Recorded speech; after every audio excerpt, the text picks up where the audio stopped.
Corona vaccine पर रूस ने बाजी मार ली है। रूस के सेचेनो विश्वविद्यालय का दावा है कि उसने कोरोना वायरस के लिए वैक्सीन तैयार कर ली है। विश्वविद्यालय का कहना है कि वैक्सीन के सभी परीक्षणों को सफलतापूर्वक संपन्न कर लिया गया है। अगर यह दावा सच निकला तो यह कोरोना वायरस की पहली वैक्सीन होगी। इसके साथ ही दुनिया को कोरोना वायरस की काट भी रूस ने खोज दी है। हालांकि अमेरिका समेत दुनिया के तमाम विकसित मुल्क कोरोना पर वैक्सीन तैयार करने में जुटे हैं। कई तो ट्रायल के स्तर पर असफल भी हो चुके हैं, लेकिन रूस ने पहली वैक्सीन को सफल करार देकर बाजी मार ली है। अमेरिकी राष्ट्रपति डोनाल्ड ट्रंप और डेमोक्रेटिक पार्टी की तरफ से राष्ट्रपति पद के उम्मीदवार जो बिडेन ने लुइसियाना से प्राइमरी का चुनाव जीत लिया है। सीट पर रिपब्लिकन पार्टी के किसी अन्य उम्मीदवार से ट्रंप को कड़ी टक्कर तो नहीं मिली, लेकिन शनिवार को हुए चुनाव में उनके खिलाफ 4 लोगों ने दावेदारी पेश की थी। वहीं बिडेन के सामने 13 अन्य डेमोक्रेट्स ने चुनौती पेश की थी।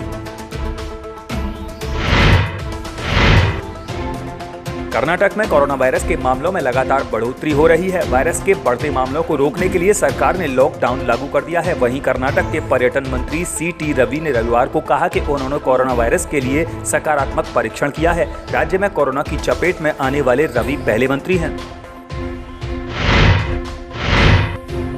महानायक अमिताभ बच्चन के साथ उनके बेटे अभिषेक बच्चन भी कोरोना पॉजिटिव पाए गए हैं। दोनों को हल्का संक्रमण है। एंटीजेन टेस्ट से दोनों के संक्रमित होने का पता चला था, जिसके बाद उन्हें नानावटी अस्पताल में भर्ती कराया गया है। उत्तर प्रदेश में वैश्विक महामारी कोरोना संक्रमण के बढ़ते प्रसार पर कुछ नियंत्रण करने की खातिर सीएम योगी आदित्यनाथ ने 55 घंटे का लॉकडाउन घोषित किया है, लेकिन हालात बद से बदतर होते जा रहे हैं। हरदोई में तैनात रहे पुलिस क्षेत्राधिकारी की रविवार को कोरोना संक्रमण से मौत हो गई, जबकि शनिवार को प्रदेश में रिकॉर्ड 1403 संक्रमित मिले थे। वाराणसी में रविवार को 38 कोरोना पॉजिटिव केस सामने आ गए हैं। जिले में अब कुल संक्रमितों की संख्या 798 हो चुकी है। दुर्दांत अपराधी विकास दुबे के कानपुर में पुलिस एनकाउंटर में ढेर हो जाने के बाद अब उसके करीबियों तथा फाइनेंसर जय वाजपेयी पर प्रवर्तन निदेशालय का शिकंजा कस रहा है। प्रदेश सरकार विकास दुबे के आर्थिक साम्राज्य की कुंडली खंगालने में जुटी है। अब विकास दुबे के परिवार और सहयोगियों पर मनी लॉन्ड्रिंग का केस दर्ज होगा।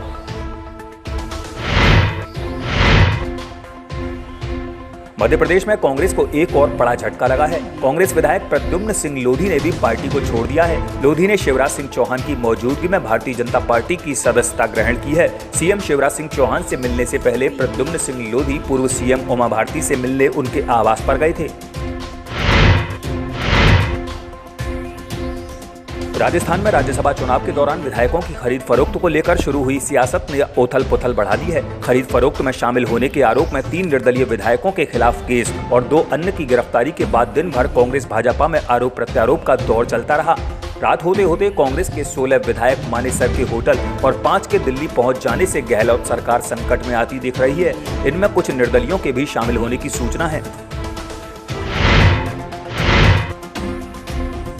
गोल्ड ईटीएफ में इस साल की पहली छमाही में निवेशकों ने 3,500 करोड़ रुपए का निवेश किया है। कोरोना संकट के बीच जोखिम भरे निवेश विकल्पों की जगह निवेशकों ने सेफ हेवन समझे जाने वाले गोल्ड एक्सचेंज ट्रेडेड फंड्स में निवेश किया है। Association of mutual funds in India के पास उपलब्ध आंकड़ों के मुताबिक पिछले साल जनवरी से जून के बीच निवेशकों ने इस फंड से 160 करोड़ रुपए निकाले थे। यह श्रेणी पिछले साल के मध्य से अब तक बेहतर प्रदर्शन करने वालों में शामिल है।